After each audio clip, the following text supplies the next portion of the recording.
to our next session, and our next session is our sponsor keynote on manufacturing in the new.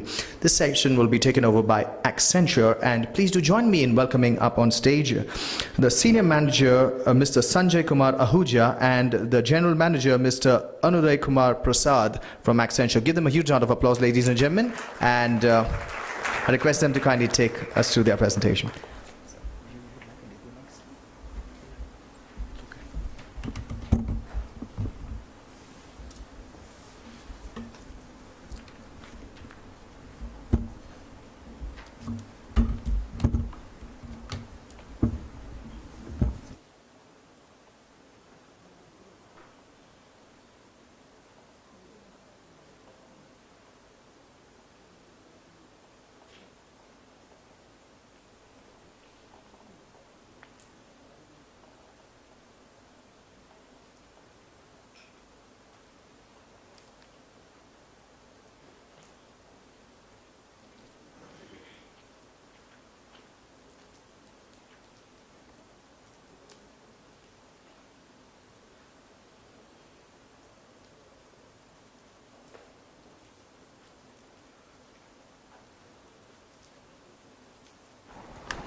So good morning, everyone.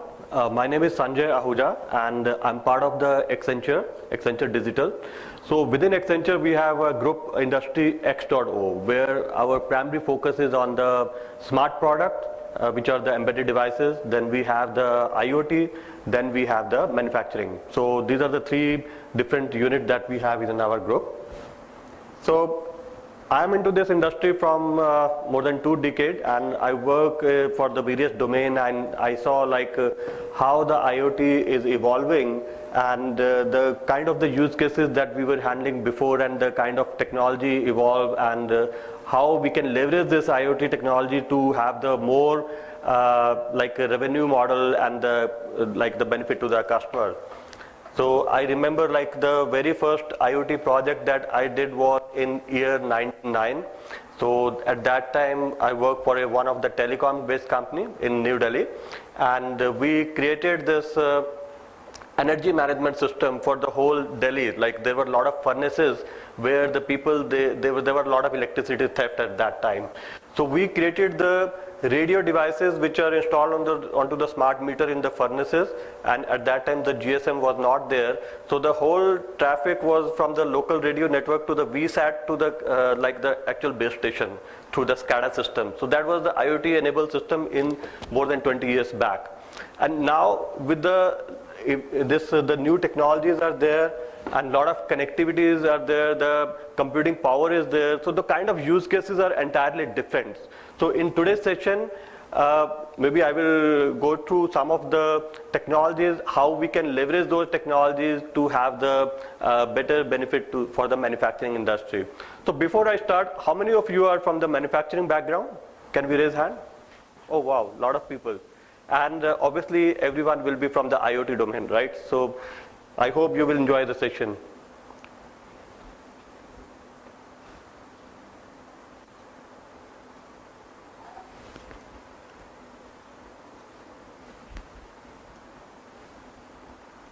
Not working?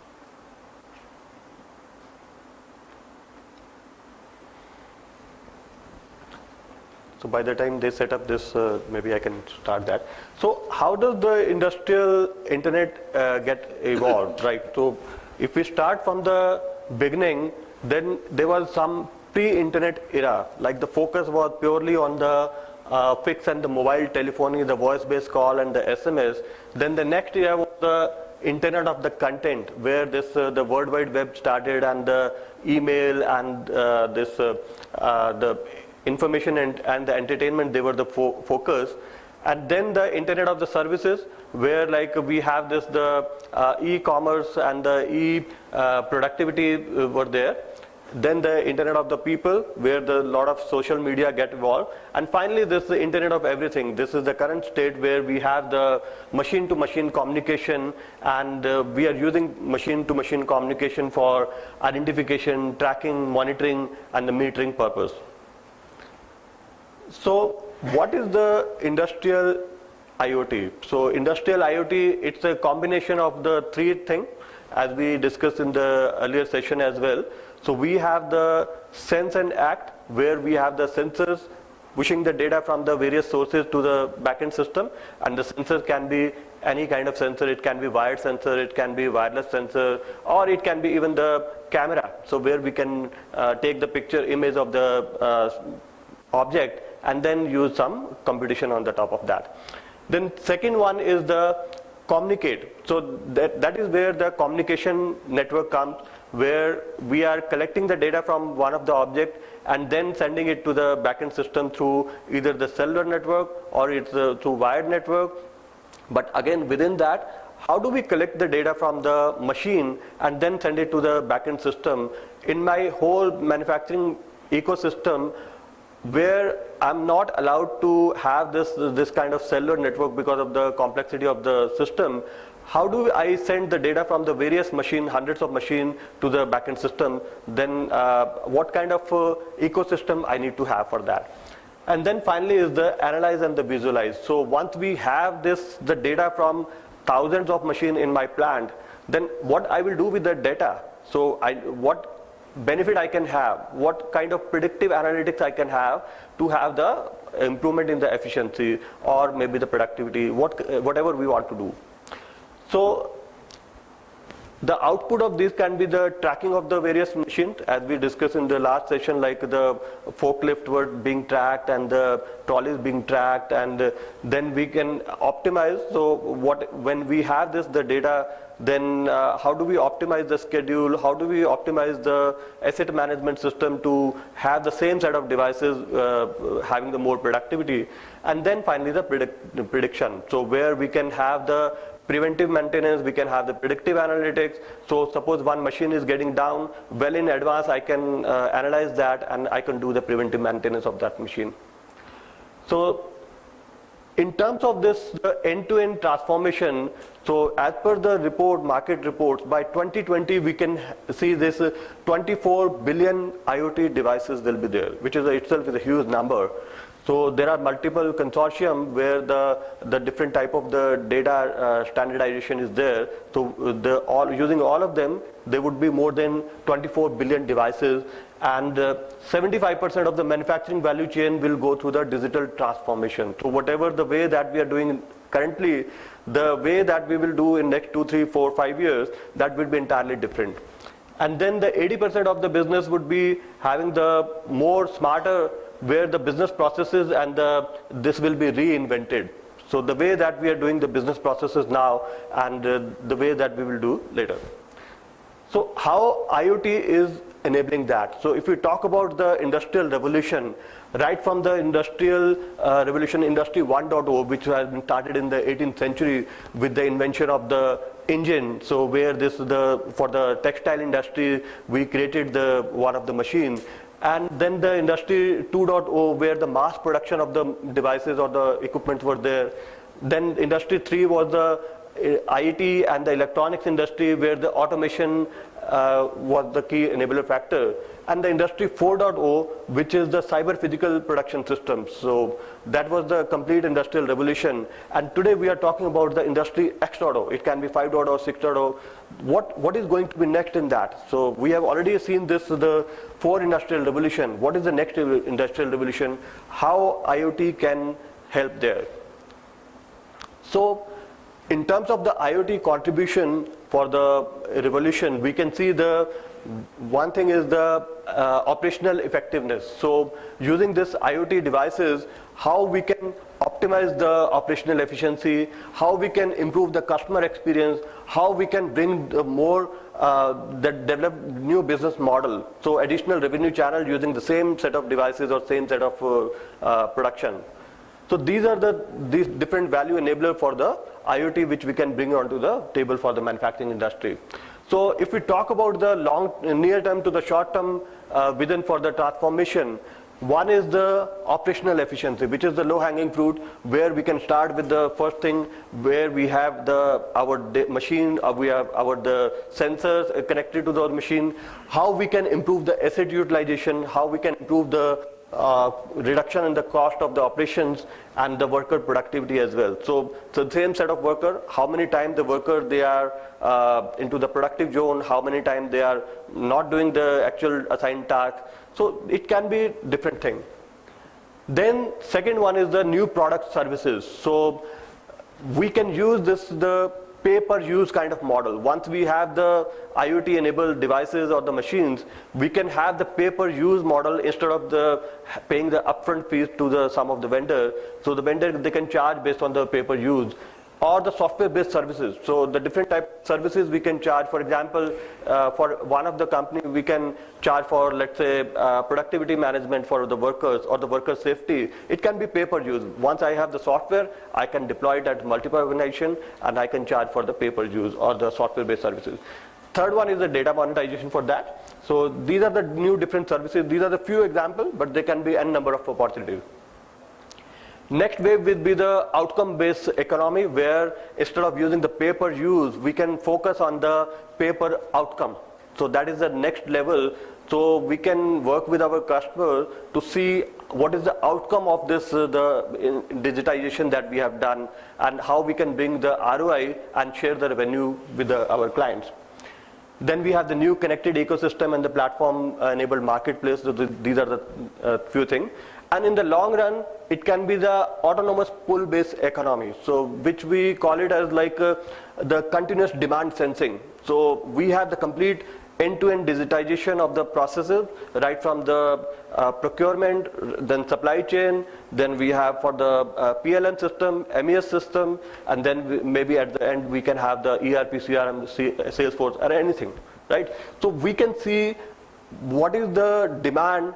Based on that, we can do the backtrace and order the supply or the raw material accordingly. So that is the new autonomous. So everything is automated, where the machines, they are already aware of when is the new supply is coming and what is my production that I need to have. And based on that, it can be automated. The scheduling can be dynamic.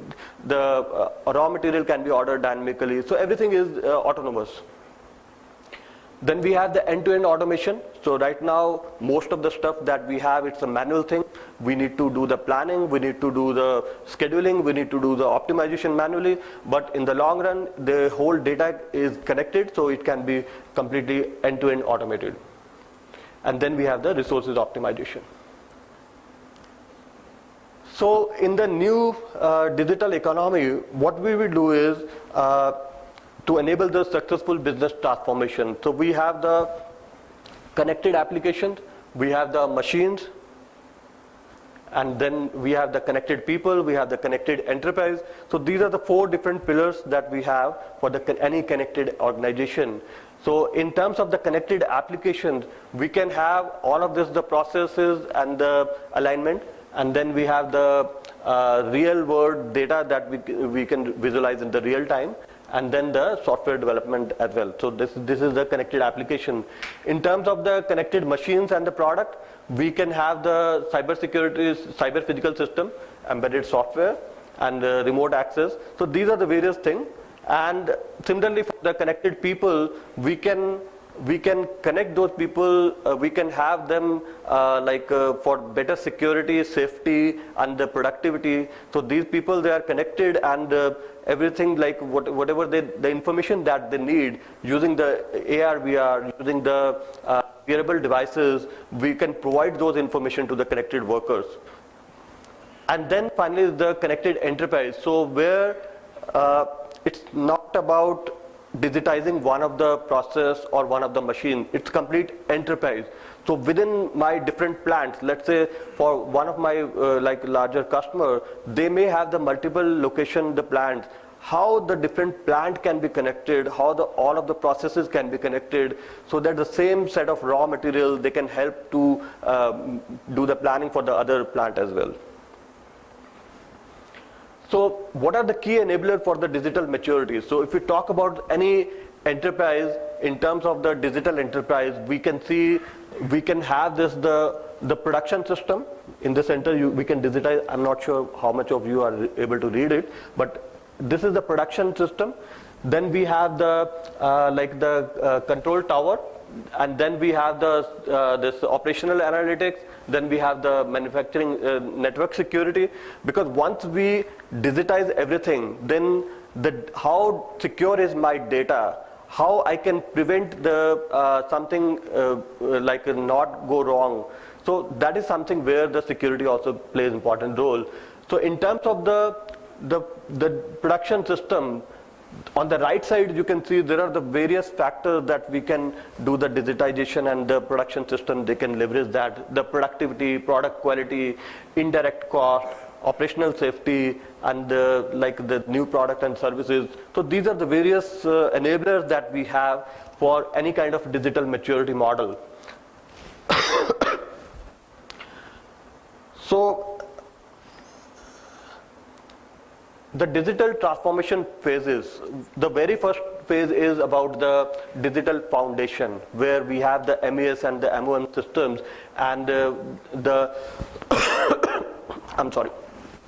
increase of the operational efficiency and the traceability and the enhancement of the flexibility. So these are the operational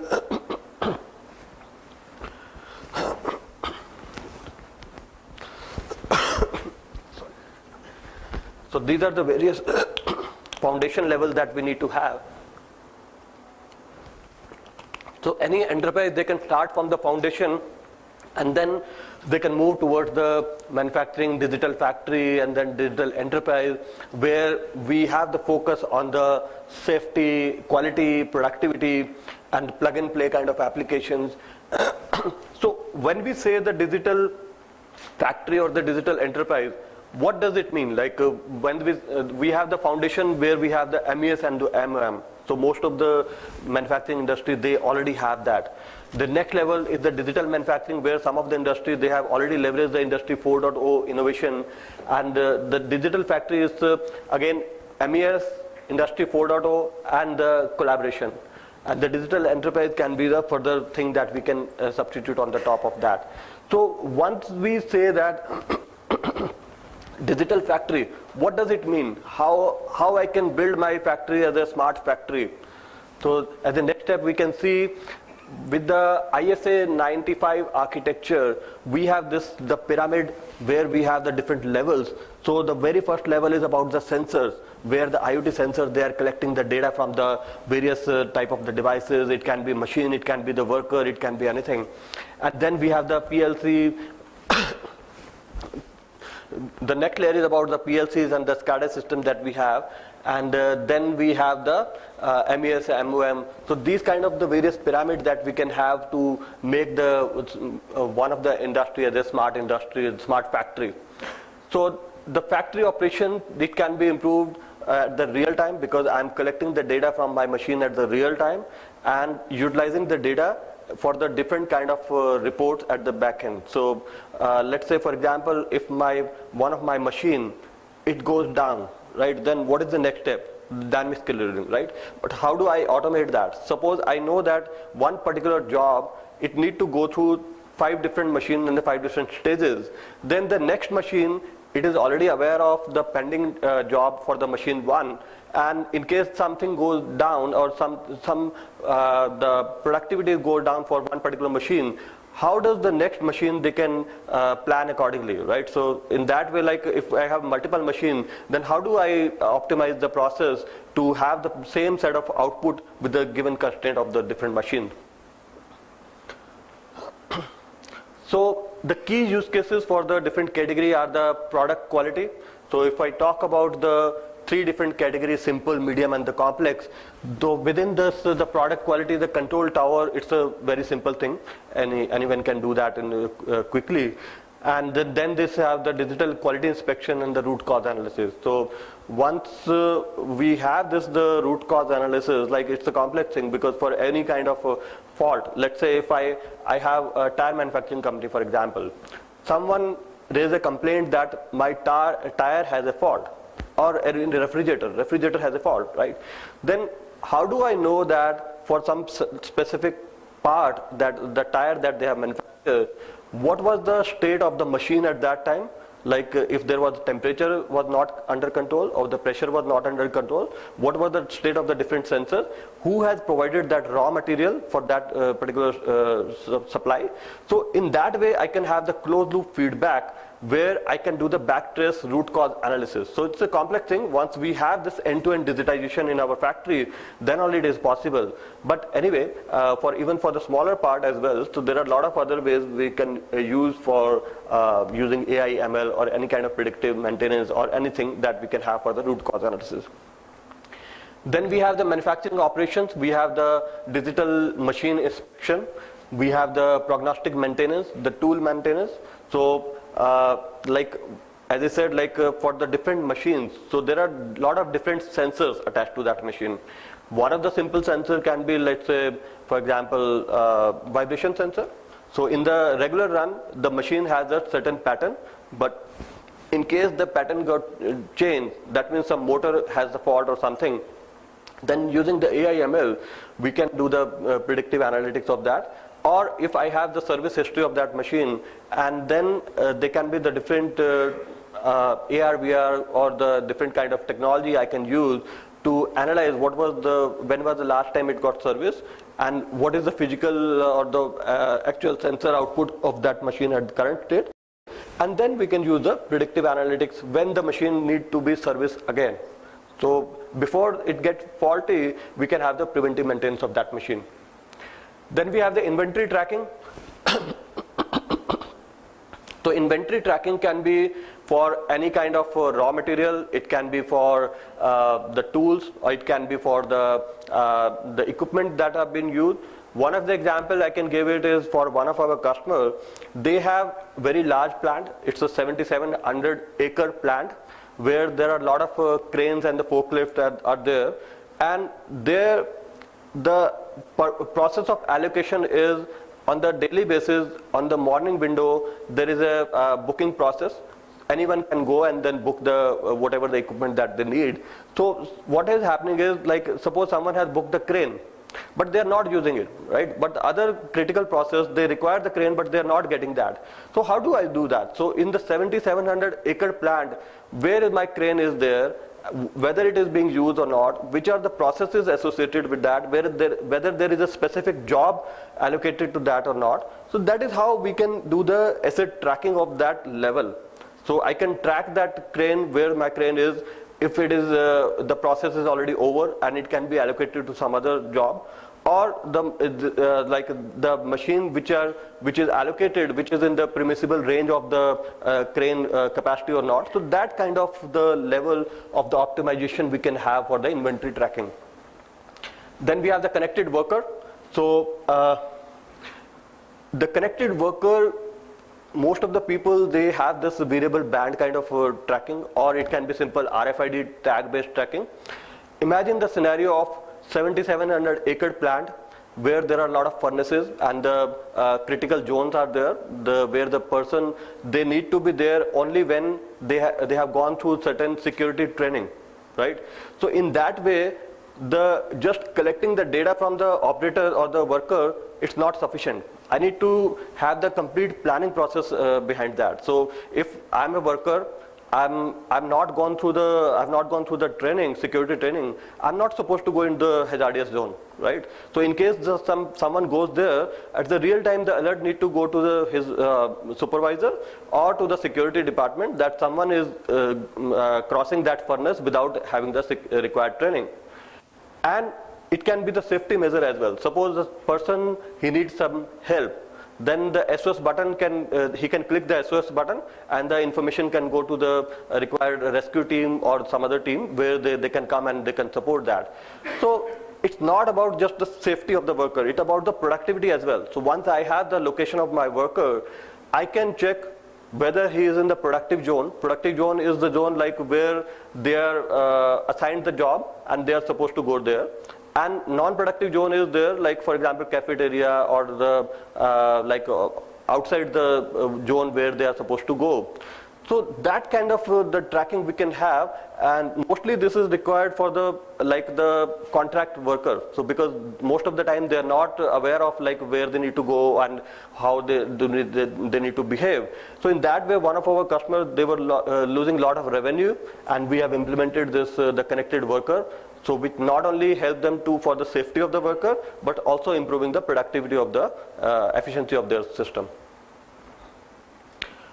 So in terms of the roadmap for the future, what we can have is we have the basic level of implementation, then we have the foundation, we have the optimization and the autonomous. So we can start from the data lake and the closed loop from the MES and the ERP and the SCADA system, and then we can implement the IoT system on the top of that and have some analytics, which is a part of the foundation.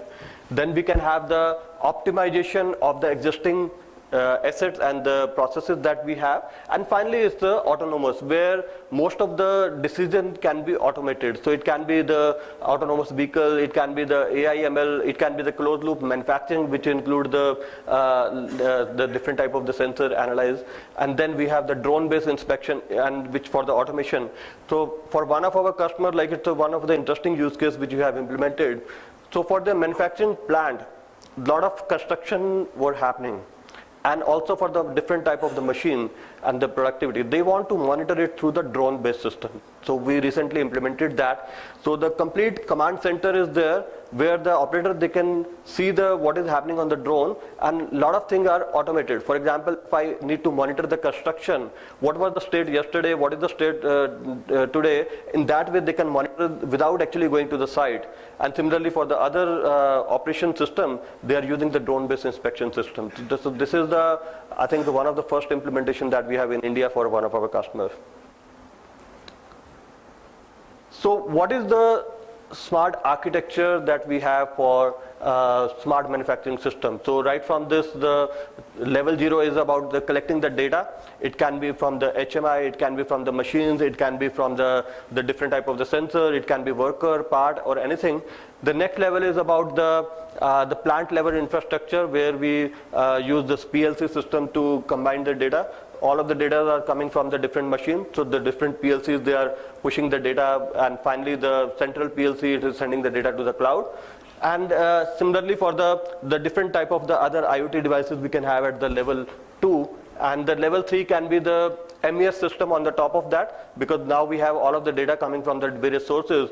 Then what are the manufacturing engineering processes we can implement to have the product quality, machine operations, inventory tracking, and the connected worker, energy management. So these are the various use cases that we can have for the MES system. And finally the level 4 is a different type of the ERP and the CRM system on the top of that. So the different component, if I talk about, then there are few of the functional capabilities. For example, the below 2 are the functional capability of the strategy, governance, and the compliances. And then we have the operational and support, this on the top of that. And then we have the technology capability, like network capability, IoT platform, then the cloud-based infrastructure, and on the top of that we can have the security and the different type of the other application on the top of that. So if I have this kind of system, then what are the different kind of application I can think of for IoT? So these are the few applications on the top. You can see the machine operations. We can have the various type of the use cases. Then we can have the product quality, the inventory tracking. So these are the various kind of the application that we can build for any kind of smart manufacturing system. So let me show you some of the real life. Okay, before that, I have few more slides. One is what are the game changers? So now I have the sensor, I have the IoT platform, I have the data. What next? So the next is about the data-driven enterprise. So because I have all of the data coming from the various sources, so the different type of the enterprises, earlier they were the discrete manufacturing kind of companies. Now they are going for the data-driven companies, where I analyze the data, I do the proper planning, improved planning, and then maybe some sort of predictive analytics. So all of this data coming from the various IoT devices, the different type of the enterprise they're using this the data in a different way. So how do I use that? So using this artificial intelligence. So artificial intelligence is something where we analyze the data and give certain output which I have not thought before, or there's some meaningful output of that. So, or if I can have some sort of predictive or preventive some measure on the top of that. How many people of you are using this fitness band? The fitness band that we use for tracking the number of steps and this, okay, quite a few, like we are using that. So the new type of the devices, they are coming with a heart rate sensor as well, right? And the Apple Watch again with the ECG and the different type of sensor. What if I use that data to analyze and prevent certain accident before, right? So in case of heart attack, there is a certain pattern of the waves that we have. There is a PQR kind of waves. So there is a certain pattern. So in some of the heart attack, before 4 hours, our body gives a certain signal, right? So if I have some system, artificial intelligence based system, which can tell that this worker is not going through the safety, he's not healthy, and there are chances that after 4 hours he can go through the heart attack, and I can do certain preventive maintenance on that. So the data is same, the sensors are same, but how I am analyzing and preventing that accident to happen. So this is something which AI can, this is just one of the example. Similarly for the machines and the other stuff, we can have a lot of examples. So if you see this, the market research, then 73% of the companies, they see that AI will be there in their industrial product and the services. So the different type of the breakup is also there: digital factory, smart building, collaborative development, smart cities. So AI is the game changer. Everyone is working on the AI, but not everyone has the expertise, and they are not aware of like what they can achieve with the AI. So most of the time our customers, they come to us that they want to have something on the AI, but even then they are not sure what is the potential of the data, right? So they have the worker management system, all of the workers, they are sending the data. So like when they are coming to the plant, when they are going out, what kind of activity they are doing on, but still they are not clear what to do with that data. So here this AI can have the different type of the model where we can prevent, like we can detect like the fatigue management system. If the worker is, let's say, going through the long hours of the shift directly, where they are supposed to get some break within the shift, or like they have to have this some sort of health management system or something, then using the AI and the ML, we can create the model which can detect in advance that this particular worker from last 6 months, this is their duty cycle, and next month again there may be chances that they may be fatigue for this particular worker. So next is about the digital twin. As we discussed, like a digital twin is something where we have the replica of the physical system in terms of the software. The sensors, they are sending the data, and we can have certain model which can do certain sort of play around with that model to see what is the behavior of the actual machine without actually touching the machine. So the good examples are for the aircraft industry, where they need to go through the aircraft engine testing, or it can be for the automobile industry, or it can be any manufacturing industry that we can have. So what is that digital twin? If we can see some of the real life examples, I can show that. Anyway, so the digital twin can be for one particular machine, or it can be the combination. So twin to twin combination can be there. So once we have this, the whole system, the digital twin for the system, then we can have the better outcome. So it's not about just simulating one process or one model or one machine. It's about the complete plant and the process and everything. So we can have the complete digital twin for that. So one quick 1 minute video, I can show it for the audio is there? Okay. In the face of rapid technology advancement and digital disruption, 1 minute, today's 2 minutes. enterprises face critical business Audio is not coming? including increasing ROI on their product development spend.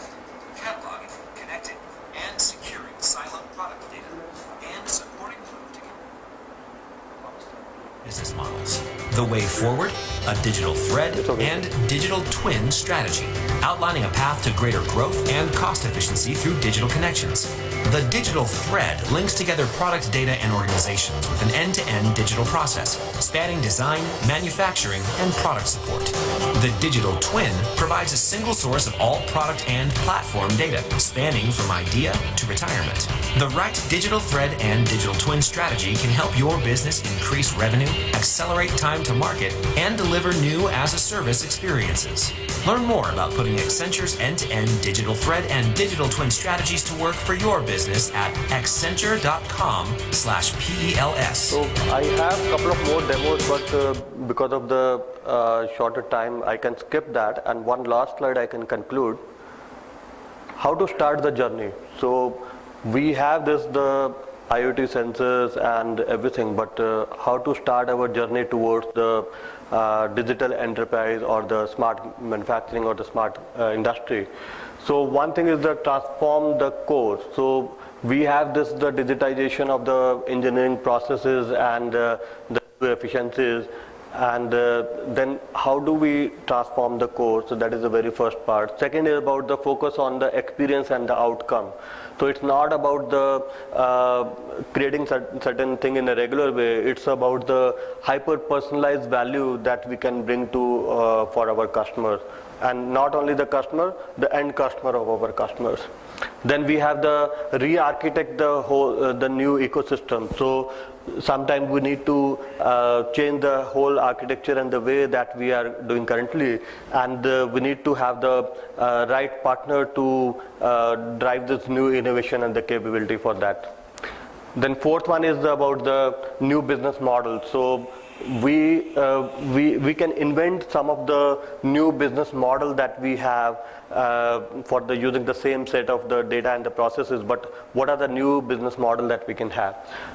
Fifth one is the build the workforce. So we need to build, we need to upskill our existing capability and the workers and grow the new talent. And last one is the manage the wise pivot. So where we are doing the investment, what is the return on that? We need to take a decision very wisely, and here this we can have the more value. So thank you all. Any question?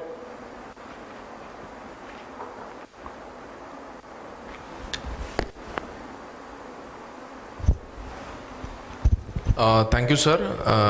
Actually, I am from a manufacturing background, and this complete presentation is definitely useful for us. The only question from my side is this IoT needs the connectivity, and a major challenge for the old machines. How to connect old machines and take the data on to utilize it? Do you have some solution for that? Yeah, so it's a very valid question. So most of our customers from the manufacturing industry, they face the same thing, because if they have the plant running from the, let's say, 50 or 70 years, then not all of the machines, they are the new machines. So all of the new machines, they have the PLC systems, and you can collect the data from that. But for the older machine, you still, you can see like what are the external sensors you can attach to that. Not every process you can automate, because it will not give you the interfaces for that. But there are few of the sensors, for example, the vibration sensors, right? So you can attach externally. Or there are some camera-based systems which we can monitor the process and the outcome. So it's not like the data need to come from the machine only. The output can be the video-based solution that can be available. So there are the various type of the thing that we can apply. So for one of our customer, which is the car seat manufacturing company, right? So we have used the camera-based inspection system at every location. So they can track on whether the press is not correct, whether the stitching is correct or not, or the AR/VR system is also there. In case of the quality control, the user, they can use the worker, they can use the glasses or the wearable devices to enable the quality. So it depends on what is available on the machine and what you can achieve with that. So it's not necessarily you can attach the sensor everywhere. Thank you, sir.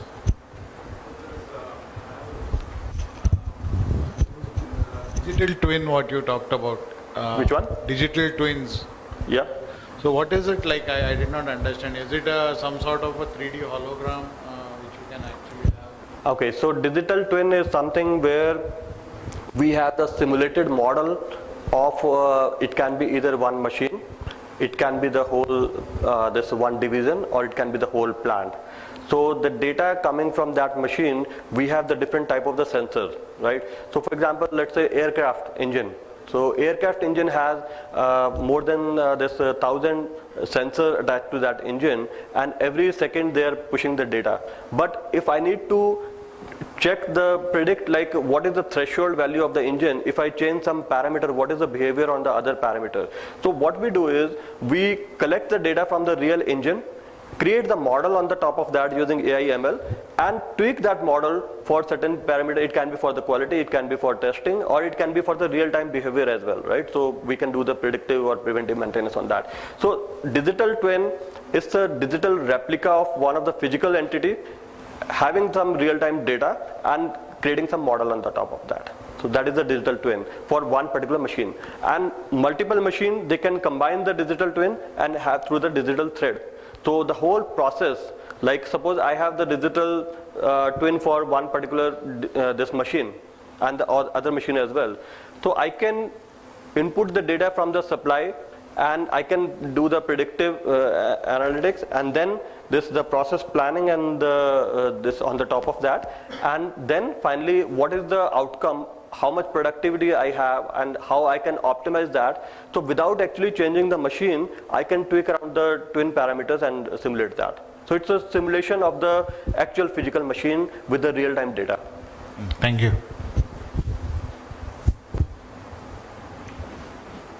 So one question is there. And but anyway, we are having the booth outside, so in case we have any other question, we can take it offline.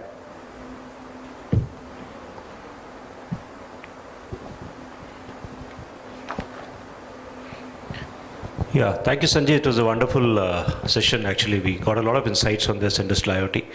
I just wanted to understand, like, this started off this whole thing as Industry 4.0 from Germany, and a lot of things has happened thereafter as part of the ecosystem.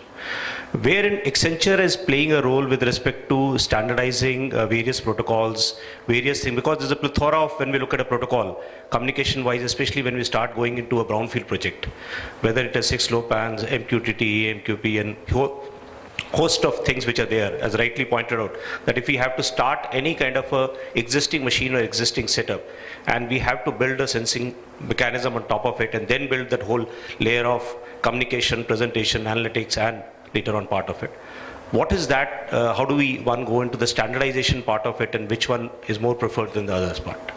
So in terms of the standardization, if I talk about the sensors, right, so the different type of connectivity is there. So depending on the type of the network we can have, it can be either GSM, it can be LoRaWAN, it can be Bluetooth or any kind of technology. So there are certain standardization at the communication layer. But if I talk about the platform, IoT platform, then again there are various platforms in the industry, but again the different type of the consortium, they are supporting the different type of the connectivity at the connectivity layer and the platform layer. So for the industrial environment, like you can think of certain tier 1 platform provider, it can be PTC ThingWorx, it can be Siemens Mindsphere, it can be the GE Predix. So these are the certain players which they have designed their platform for the specifically for the industrial environment. So earlier the PTC, they were known for the quick prototyping and the smaller consumer based application and the workflow, but now this the AR, VR and the digital twin that they have. So like their model is again toward the industrialization. So we can focus on certain standard tier 1 providers for the industrialization of their IoT platform. So there are certain standardization, but again at the same time I also agree, like because there are a lot of things that they still need to do, because some of the machines, they don't have that kind of connectivity or the standardization. So sometimes we need to do the how do we optimize that with whatever we existing we have, and how we can achieve what we with the given constraint. All right, so thanks a lot, and we will be at outside having a booth. So in case we have any other question, we can take it offline. Thank you, everyone.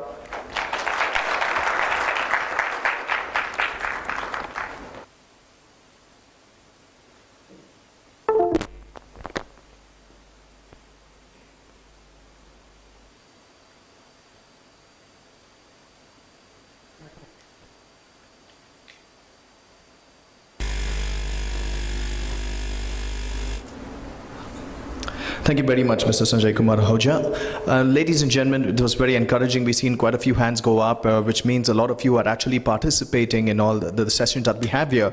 Unfortunately, due to paucity of time, that we have to move on to the next session and give all our speakers here the time allocated. We do request those of you who didn't get an opportunity, because we're looking for the first hands that come up, and we get our first 3 queries answered. For those of you that don't get an opportunity to get your queries answered or questions answered in this public forum, I do urge you and request you to meet our speakers offline, and most of our speakers are available right outside here, as you would see the setups there. They're looking forward to meeting you during the networking breaks. Well, we now proceed with our next session, and ladies and gentlemen, up front we have our next session by Hitachi, which is our keynote on demystifying the road to smart manufacturing. And to take us through this session, we have amongst us Mr. Dev K. Ramchandani, who is the Senior Director for Management Consulting and Smart Manufacturing, Mr. Abhijit Bhavsar, the Senior Manager, and Mr. Anindya Bhattacharya, the Manufacturing Analysis Workstream Lead. I request them to kindly come over to the podium and commence their session. Ladies and gentlemen, let's welcome our representatives from Hitachi.